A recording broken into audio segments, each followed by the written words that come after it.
Hey, something important that we do in nearly every worship service we have is we have a time where we profess our faith together, usually with something like the Apostles' Creed. It's also important, though, to give opportunities for people to be professing their faith with us in a more personal way, like telling a little bit of the story about, who was there and what it was about and what it was in the gospel that especially gripped you.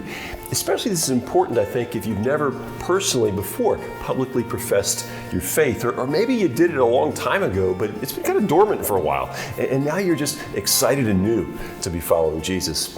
Well, friends, if something like one of those scenarios describes where you are, on Sunday, May 5th, during our worship services, we want to really celebrate with you what it is that God's been stirring up in your life. We're calling it our Baptism and Recommitment Sunday.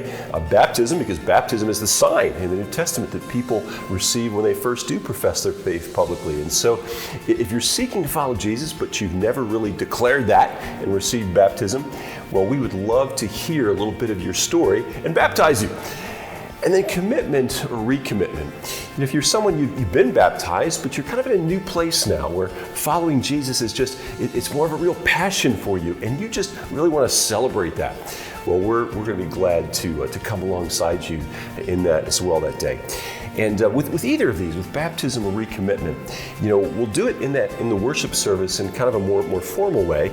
But we'd also like to either sometime before that, either for myself or Pastor Melissa Danielson, to be able to talk with you and hear a little bit of your story, and then also to make a brief video of you telling a little bit about what it is God's stirring in you that we would then show in the worship services too.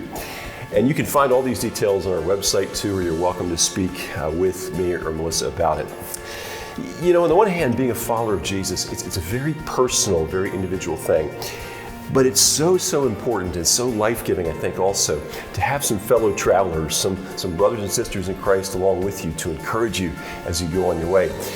And so if God has been stirring in you a desire to declare your commitment to be following Jesus, please get in touch. We would love to celebrate with you that good work that God is doing in you.